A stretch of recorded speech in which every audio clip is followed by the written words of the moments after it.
Stay tuned for a special announcement after today's video. The first time I saw the animatronic Santa Claus, it was early December. My wife and I had gone to the big box hardware store to pick up some poinsettias and new knobs for our kitchen cabinets. I hate being an adult sometimes. It didn't surprise me to find Christmas decorations already displayed prominently near the entrance. The robotic Santa Claus was sitting there on a throne, greeting us as we came in.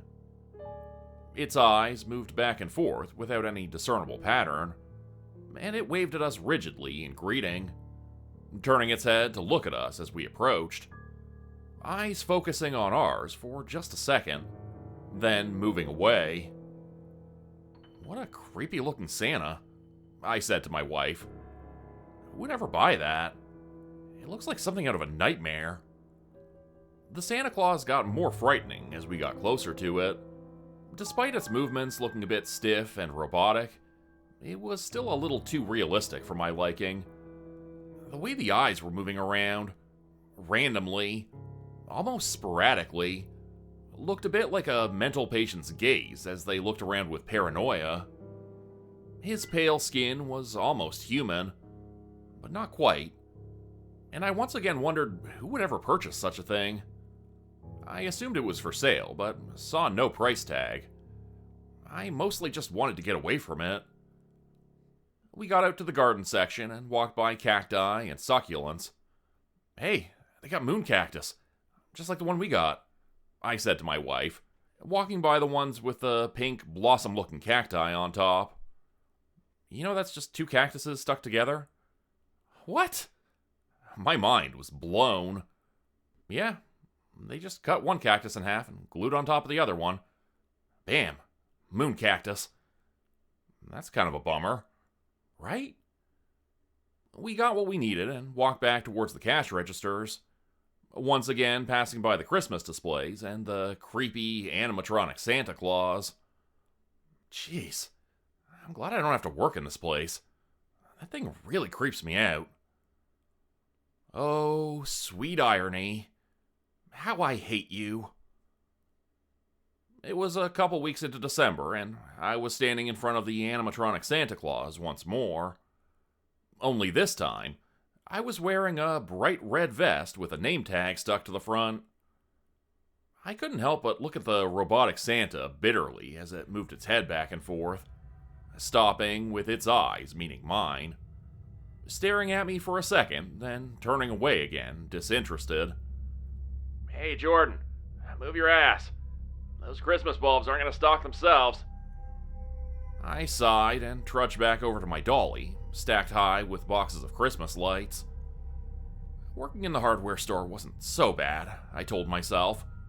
It wasn't ideal that I had been fired from my dream job, which I had only started 2 years earlier, and was now laid off for the foreseeable future. That's 2020 for you. At least I wasn't unemployed, I told myself. Some people had it worse. I pulled boxes off the dolly and put them up on the shelf, ensuring that they were neatly stacked in perfectly straight rows, which would then be immediately torn to shreds by customers once the doors opened at 9 a.m. Back in the break room, my boss Brandon came over to me. He clapped me on the shoulder like he was an old friend, and I almost shuddered reflexively at his touch. The guy, who was probably 10 years younger than me, was my supervisor, and a real prick, I have to say. He had a businessman's haircut and a dimpled smile with big teeth that he liked to flash at you whenever he wanted you to do something. He was currently smiling at me in just that sort of way, like he wanted me to do something. "Hey, Jordan. Listen, bud.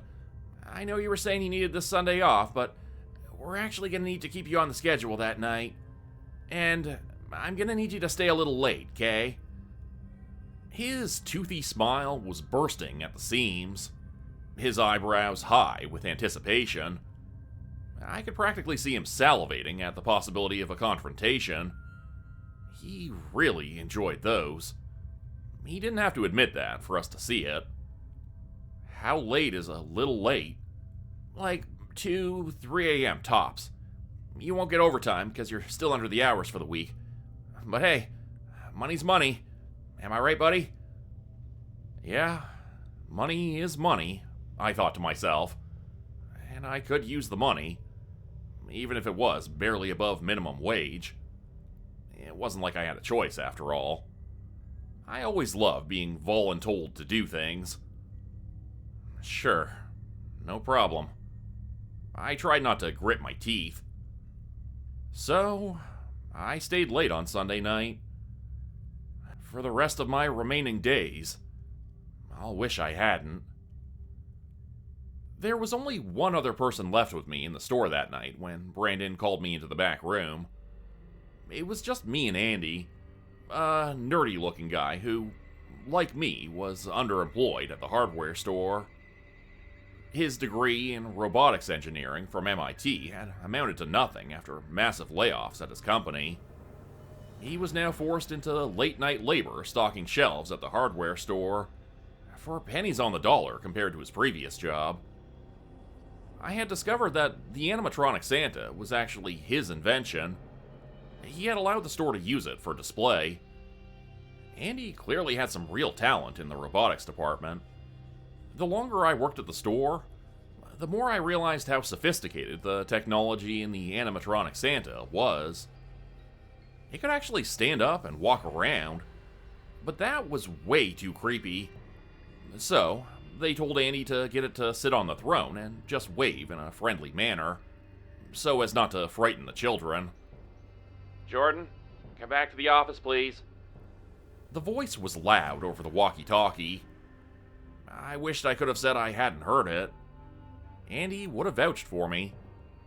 But Brandon was a vengeful sort of boss, and I didn't want to make him mad. I had seen others make that mistake, and he always found creative ways to punish them. Less hours, worse assignments, bathroom cleaning duty, being forced to work weekends and holidays. He had a whole arsenal of tricks up his sleeve for retribution, without it ever looking like retribution. So I went back to his office. The grin on his face was wide and toothy, and I knew without a second thought that this was going to be bad news. Okay, I know you guys are going to hate me for this, he said. Yeah? And? Well, I'm going to need you to stay a little bit later after all. We got a shipment of those inflatable Christmas decorations, and I need you guys to get them on the shelves before we open in the morning. You know how everybody's been asking when we'll get more in stock.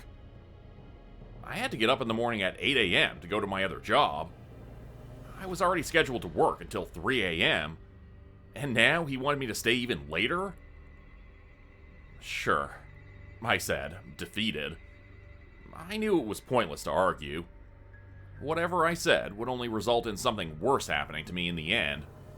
I just knew it. Brandon was that kind of boss.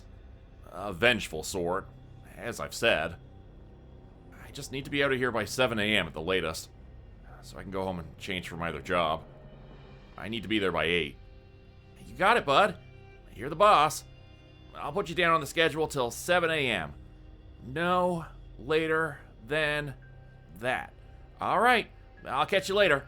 I'm out of here for the night. He was up and had his coat on already, heading out the door. Oh, and don't forget to tell Andy, he's got to stay too, okay? I didn't have time to break the bad news to him.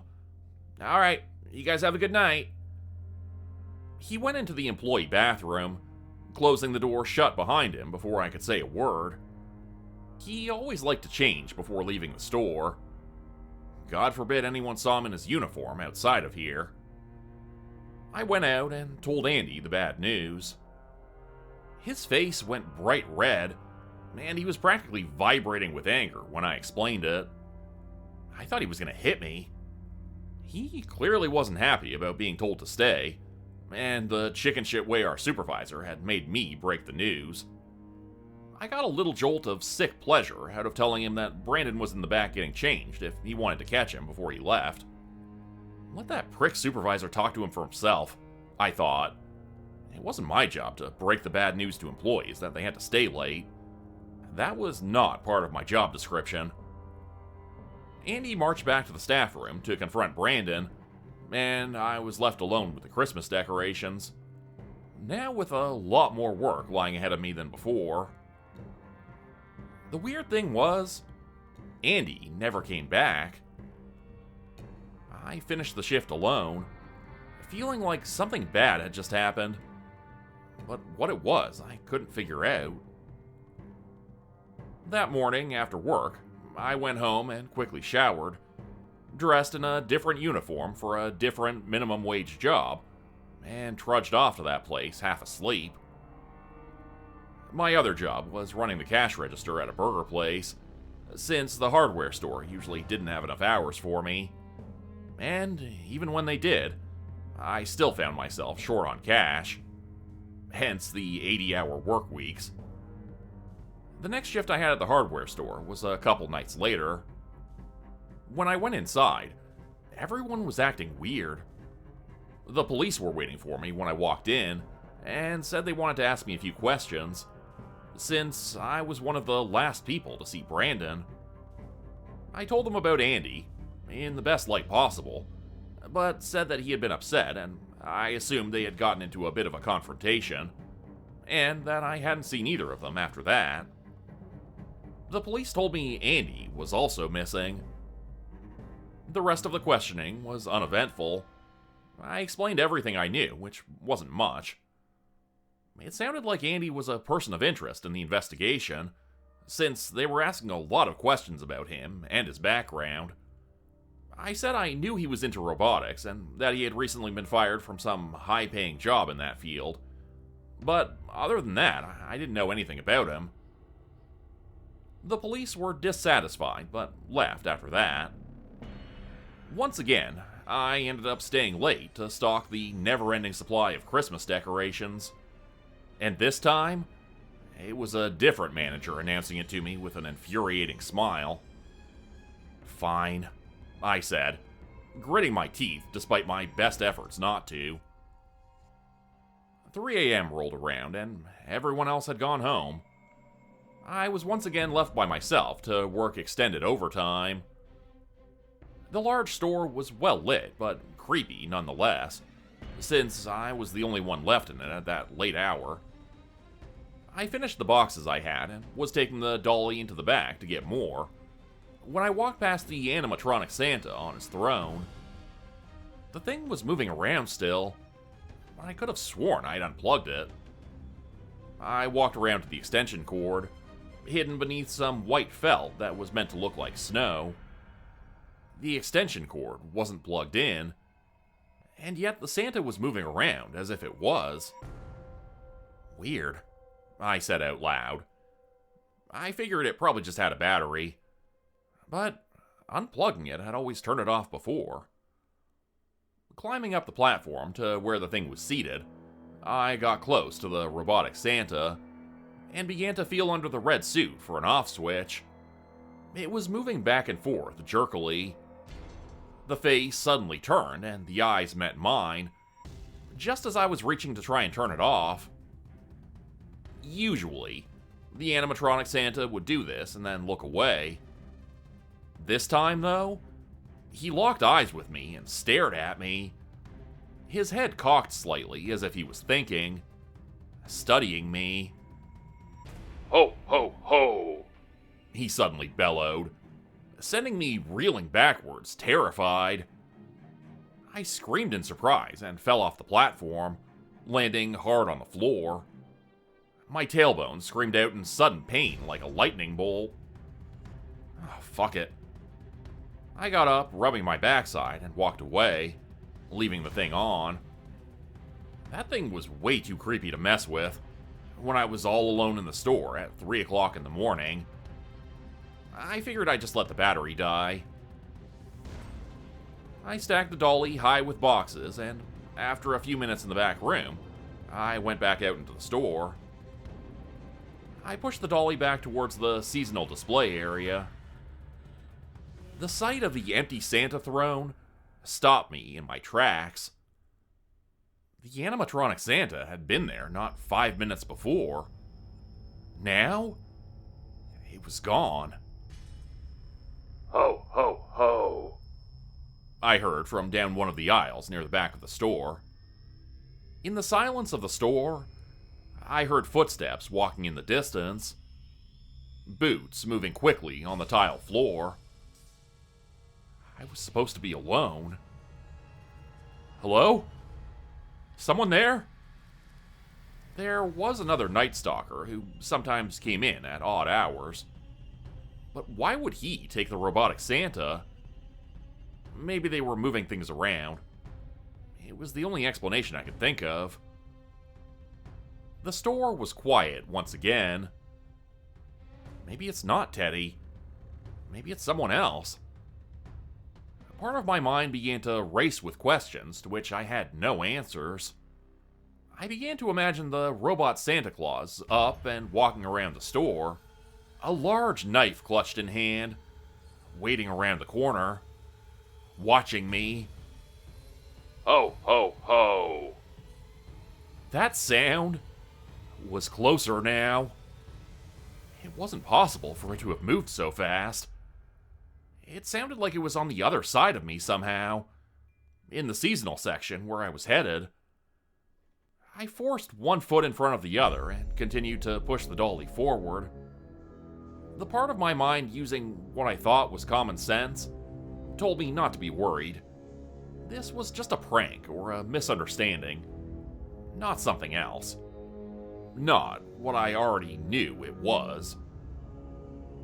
Turning the corner in the seasonal section, I found myself alone once again. And I heard footfalls again on the tile floor behind me. Ho, ho, ho. Shaking, I turned around and met the eyes that were so close to being human, but not quite. The animatronic Santa Claus stood watching me, blocking my exit.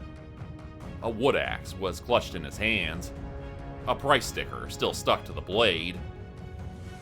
Blood poured from his mouth as he continued to chuckle. I saw now that our old supervisor's head had been hidden in plain sight all along. Santa's pale face had just been a mask, covering the horror beneath. The mask had fallen off, revealing Brandon's face, with metal wires pulling on the corners of his mouth and eyes to create expressions.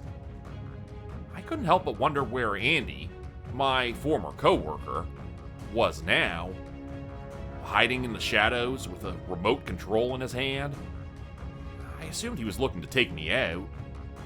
The robotic engineer turned psychopath killer was using his macabre invention to try and murder me.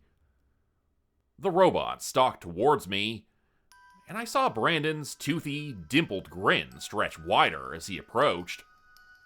The bloody beard was no longer white, but stained crimson red as his suit, hanging ragged from his face. Ho, ho, ho. I screamed as he came toward me, axe in hand, and did the only thing I could think of. I reached over and pulled with all my strength, collapsing the tall shelf next to me and bringing hundreds of carefully stacked Christmas items down in an avalanche. The shelf fell on top of him and he collapsed, the dismembered head of my old supervisor popping off and landing on the floor near my feet. The eyes rolled over and looked at me. The head, without a body, looked for a moment longer, then blinked and resumed staring. There was recognition in those eyes, as well as pain, anger, and hatred. I ran away from him screaming, leaving the store empty as I fled from there. I haven't gone back since. They've been calling and calling, but there's been no mention of an animatronic killer Santa Claus roaming around the store. They just wanted to know if I could come back in and work some extra hours. The new manager says all the night staff keep disappearing on him, abandoning the place mid-shift. And some of the Christmas decorations have gone missing too. Hey everybody. I wanted to take a quick second to let you know that tomorrow, Monday, December 8th, I'll be posting the 1000th video on the channel. Feels weird even saying that out loud. This channel started as a side hustle and a way to share my stories with people who I thought would enjoy them. And it's grown into my full-time job and hopefully a long-lasting career. And honestly, that's all because of you. Without all of you, I wouldn't be here making videos still. And I can't tell you how much I appreciate your support.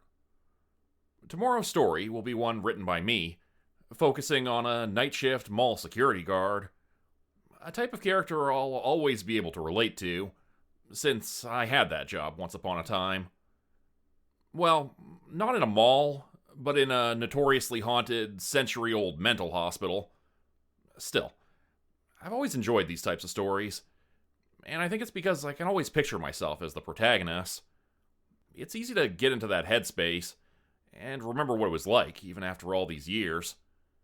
The dark, empty hallways, the ticking clock, the tight security office, and the weirdos who'd show up after hours.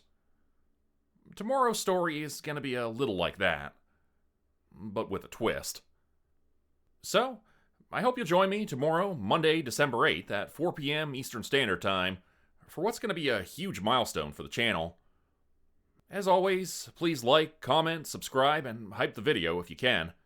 It really helps. Hopefully the next milestone we'll reach will be 100,000 subscribers, but I need all of your help to get there. My sincere thanks to all of you for helping to make this channel what it is today. And I hope to see you all in the live chat for tomorrow's 1000th video. Hope you all have a great night. Stay safe.